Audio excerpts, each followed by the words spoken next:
ओम ମୁଁ ଜାନକୀ ପାଣିଗ୍ରାହୀ ସମସ୍ତଙ୍କୁ ନମସ୍କାର।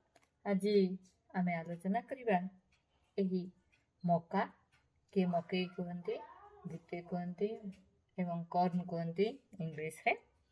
ଯାହା ହଉ ଆମେ ଏହାକୁ ମକା କହିଥାଉ। ଏ ମକା ବହୁତ ଲାଭକାରୀ। ଏ ହେଉଛି ଏକ ଖାଦ୍ୟ ଯେଉଁପରି ଚାଉଳ, ଗହମ ଏବଂ ବାଜରା, ମାଣ୍ଡିଆ ଯେଉଁପରି ଗୋଟେ ଖାଦ୍ୟ, ଇଏ ବି ଠିକ୍ ସେହିପରି ଗୋଟିଏ ଖାଦ୍ୟ। ଏହା ଭିତରେ ରହିଛି ବହୁତ ପୋଷକ ତତ୍ତ୍ୱ, ଭିଟାମିନ୍ ବି ରହିଛି, ଇ ରହିଛି ଏବଂ ଆଇରନ୍ ରହିଛି, ପଟାସିୟମ୍ ରହିଛି, ଖଣିଜ ପଦାର୍ଥ ରହିଛି, ଜିଙ୍କ୍ ରହିଛି, ମାଗ୍ନେସିୟମ୍ ରହିଛି, ସୋଡ଼ିୟମ୍ ରହିଛି। ତେଣୁ ମକାରେ କାର୍ବୋହାଇଡ୍ରେଟ୍ ରହିଛି ଅଧିକା ଥିବା କାରଣରୁ ଶରୀରରେ ଏନର୍ଜି ମିଳିଥାଏ। ମକାକୁ ବିଭିନ୍ନ ଆକାରରେ ଆପଣ ଖାଇଥାନ୍ତି, ସିଝେଇକିରି ବଏଲ୍ କରିକି ଯାହାକୁ କହୁଛନ୍ତି ସେମିତି ଖାଇଥାନ୍ତି, କିମ୍ବା ମକାକୁ ପୋଡ଼େଇକିରି ଖାଇଥାନ୍ତି।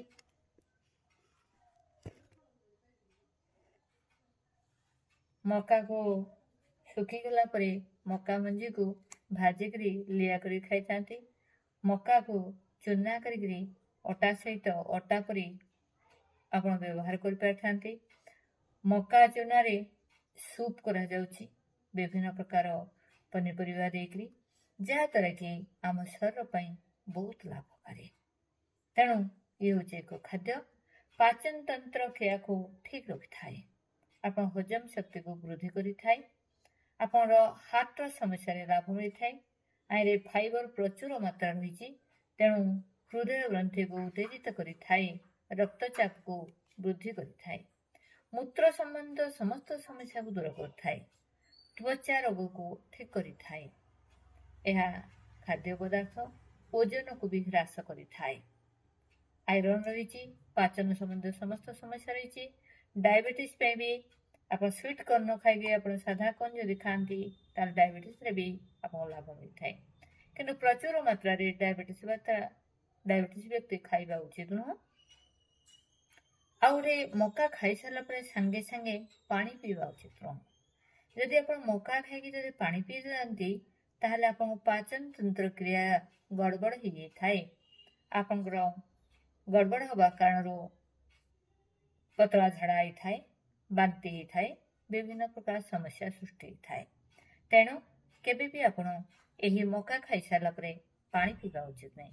ସବୁଠାରୁ ଆପଣ ବଏଲ୍ ମକା ଖାଇବା ସବୁଠାରୁ ଭଲ। ବଏଲ୍ ମକା ଖାଇବା ଦ୍ୱାରା ଆପଣଙ୍କୁ ବହୁତ ଲାଭ ମିଳିଥାଏ। ସିଝେଇକି ଯେଉଁ ମକା ଖାଉଛନ୍ତି, ପୋଡ଼େଇକିରି ବି ମକା ଖାଇଥାନ୍ତି। ମକା ଖାଇବା ଅପେକ୍ଷା ମକାରେ ଯେତିକି ଭିଟାମିନ୍ ରହିଛି ତାଠାରୁ ଆପଣଙ୍କର ଏଇ ଯେଉଁ ମକାର ବାଳ ରହିଛି ସିଲ୍କ ହେଇକରି, ଏ ବାଳ ଆପଣଙ୍କ ପାଇଁ ଅଧିକା ଲାଭକାରୀ। ଏ ବାଳକୁ ଆପଣ କ'ଣ କିପରି ଭାବରେ ଖାଇପାରିବେ? ଏଇ ମକା କାଟିଲା ପରେ ଏଇ ବାଳକୁ ଆପଣ ଗୋଟେ ଗ୍ଲାସ୍ ପାଣି ପକାଇବେ, ଏଇ ମକା ବାଳକୁ ପକାଇବେ, ପକାଇ ସାରିଲା ପରେ ଫୁଟିଗଲା ଭଲ ଭାବରେ, ଅଧା ରହିଲା ପରେ ତାକୁ ଛାଣିବେ। ଯଦି ପାରୁଛନ୍ତି ତାହେଲେ ଟିକେ ଲେମ୍ବୁ ଚିପୁଡ଼ିବେ, ଯଦି ପାରୁଛନ୍ତି ଟିକେ ସେନ୍ଦୁର ଲୁଣ ପକାଇବେ, ଆପଣ ଟିକେ ଗୋଲମରିଚ ଗୁଣ୍ଡ ପକାଇକରି ତାକୁ ଯଦି ଆପଣ ପିଅନ୍ତି ଚା କରି ଗରମ ଗରମ, ତାହେଲେ ଆପଣଙ୍କର କିଡ଼ନୀରେ ଷ୍ଟୋନ୍ ହେଇଥିଲେ ତାହା ଠିକ୍ ହେଇଥାଏ।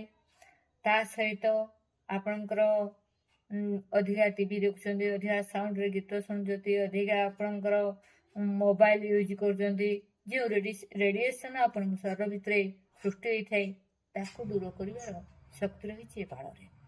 ବାଳ ଆପଣଙ୍କ ରକ୍ତକୁ ଶୁଦ୍ଧ କରିଥାଏ, ଆପଣ କିଡ଼ନୀର ଷ୍ଟୋନ୍ ହେବା ପାଇଁ ଦେଇନଥାଏ, ଆପଣଙ୍କର ରକ୍ତକୁ ଶୁଦ୍ଧ କରିବା ସହିତ ଆପଣଙ୍କର ପାଚନ ତନ୍ତ୍ର କ୍ରିୟାକୁ ଠିକ୍ ରଖିଥାଏ, ମୂତ୍ର ସମ୍ବନ୍ଧିତ ସମସ୍ତ ରୋଗକୁ ଦୂର କରିଥାଏ, କ୍ୟାନ୍ସର ହେବା ପାଇଁ ଦେଇନଥାଏ।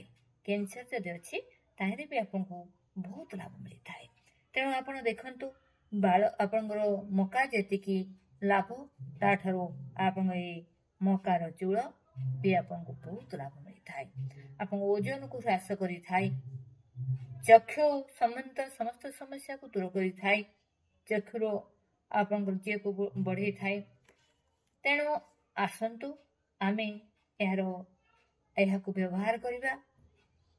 ତାର ଆମର କ'ଣ ସମସ୍ୟା ଅଛି ତାକୁ ଧରି ଆମେ ଏହାକୁ ଉପଯୋଗ କରିବା, ଆମ ଶରୀରକୁ ସୁସ୍ଥ ରଖିବା। ଯେ କେଉଁମାନେ ଆପଣଙ୍କୁ ମକା ଖାଇବେନି, ଯେଉଁମାନଙ୍କ ପେଟ ସମସ୍ୟା ରହିଛି, ପେଟ ଫୁଲିକି ରହୁଛି, ସେମାନେ ଖାଇବା ଉଚିତ ନୁହଁ। ଖାଇସାରିଲା ପରେ ସାଙ୍ଗେ ସାଙ୍ଗେ ପାଣି ପିଇବେ ନାହିଁ। ଏହା ଆପଣଙ୍କୁ ଓଜନକୁ କମ୍ କରିଥାଏ। ତେଣୁ ବହୁତ ପତଳା ଅଛନ୍ତି ତ ଅଧିକା ଖାଇବା ଉଚିତ ନୁହଁ। କମ୍ ପରିମାଣ ମାତ୍ରାରେ ଖାଇବେ। ଆପଣ ଯଦି ସବୁଦିନ ଖାଆନ୍ତି ତାହେଲେ ଆପଣଙ୍କୁ ନିଶ୍ଚିତ ଭାବରେ ବହୁତ ଲାଭ ମିଳିଥାଏ। ତେଣୁ ଜାଣିକରି ଆପଣ ଆକୁ ବ୍ୟବହାର କରିବା ତ ନିଶ୍ଚିତ ଭାବରେ ଆମେ ବହୁତ ଲାଭ ପାଇପାରିବା, ବହୁତ ରୋଗରୁ ମୁକ୍ତି ହୋଇପାରିବ। ତ୍ୱଚା ରୋଗରୁ ଦୂର ହୋଇଥାଏ, ବାଳ ଆପଣଙ୍କର ସୁସ୍ଥ ରହିଥାଏ, ଆପଣଙ୍କର ଦାନ୍ତ ଆପଣ ଯଦି ଅଧିକା ଖାଆନ୍ତି ଆପଣଙ୍କ ଦାନ୍ତରେ ତାର ପ୍ରଭାବ ପଡ଼ିଥାଏ। ତେଣୁ ବହୁତ ମାତ୍ରାରେ ଖାଇବା ଉଚିତ ନୁହଁ, କିନ୍ତୁ ଠିକ୍ ଭାବରେ ଯଦି ଖାଆନ୍ତି ତାହା ନିଶ୍ଚିତ ଭାବରେ ଆପଣଙ୍କୁ ଲାଭ ମିଳିଥାଏ। ତାହେଲେ ଆଜି ରହୁଛି। ମୁଁ ଜାନକୀ ପାଣିଗ୍ରାହୀ। ଏହି ଘରୋଇ ଉପଚାରରେ ଆପଣମାନଙ୍କୁ ସମସ୍ତଙ୍କୁ ନମସ୍କାର। ଜୟ ଭାରତ, ଜୟ ହିନ୍ଦ।